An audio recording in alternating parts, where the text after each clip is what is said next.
Hello, everyone. I'm Thomas Diez. This is Franz von Lucke. We're both from the University of Tübingen, and we like to talk about our most recent piece in the Review of International Studies about the EU perhaps not being anxious enough.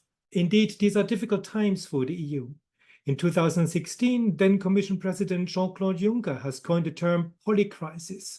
Many scholars, including Jennifer Mitzen or Katharina Kinwal, have argued that the EU has become an anxious community.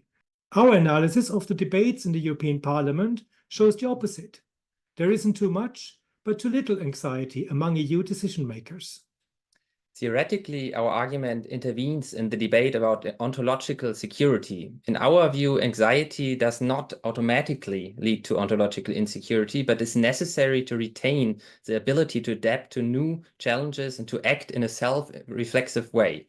The basic concept we're operating with is the one of ontological security, a subject's established self-understanding, a sense of self and being, which is expressed, in our view, in articulations of identity or through routinized practices. But one of the big questions when we come to collective actors such as states is, how do we actually study ontological security? We draw on the work of Steele, Subotic, and Eberle, who've looked at narratives and fantasies. And in the piece, we develop an understanding of the discursive articulation of ontological security. We argue that ontological security of collectives should be studied through those discourses in which ontological security is constructed, is articulated. And we do this furthermore by looking into how these constructions of ontological security are related to other narratives in what we call discursive nodal points. So in our view, there are different meta-narratives that actors draw together to produce a particular understanding of themselves.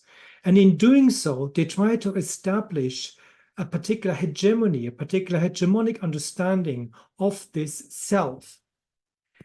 We've done this in a study of European Parliament plenary debates in 30 years. So one of our contributions is also to study this not in individual articulations and speeches, but actually across a longer time horizon. Also, many colleagues have studied ontological security by looking at particular political debates. But we do think that ontological security is constructed across a whole variety of different sectors.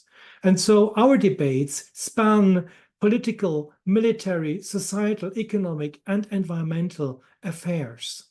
Overall, MEPs, when we look at the European Parliament debates, MEPs articulate much less anxiety than we would expect from the literature. They do see challenges and threats, but they rarely despair or see the EU as fundamentally insecure. They are instead very confident that the Union is able to master all challenges and kind of see it as a crisis professional. When we look at the changes over time, surprisingly, the highest levels of anxiety we do not find in the 2010s, as most of the literature on anxious Europe would say, but rather in the 1990s when the EU had just been founded.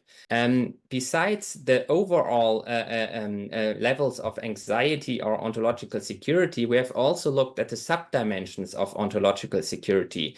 The most interesting finding, we would say, is that over time, we clearly see an expanding dimension of the ability to act or agency, the belief in the agency and the ability to act of the EU. So we've not only looked at the ways in which MEPs articulate ontological security in these different dimensions, we also looked at the ways in which they combine this with particular meta-narratives that provide meaning to this self that is constructed, and through which a particular vision of what societies are and how they operate are inscribed into the discourse as attempts to form particular hegemonies.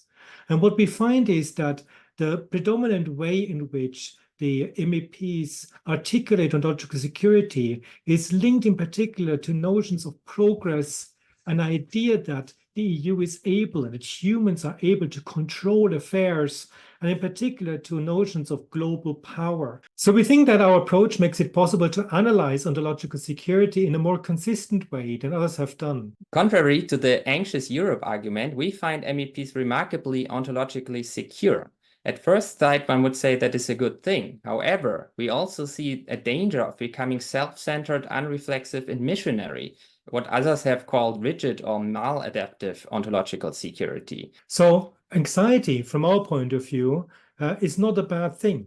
Of course, we don't mean an erotic anxiety. We mean anxiety that is positive, an anxiety that makes actors reflect on themselves, critically assessing their own practices and adapting to new challenges, leaving room for doubts in their own actions rather than being overly self-confident. So these were brief glimpses of the piece that we've just published. And if you are interested in further information, you might find this at the project website or at the website of the Center of International Relations and Peace Studies of the University of Tübingen. Thank you very much for listening, and we hope that you found our article interesting. Bye-bye. Bye.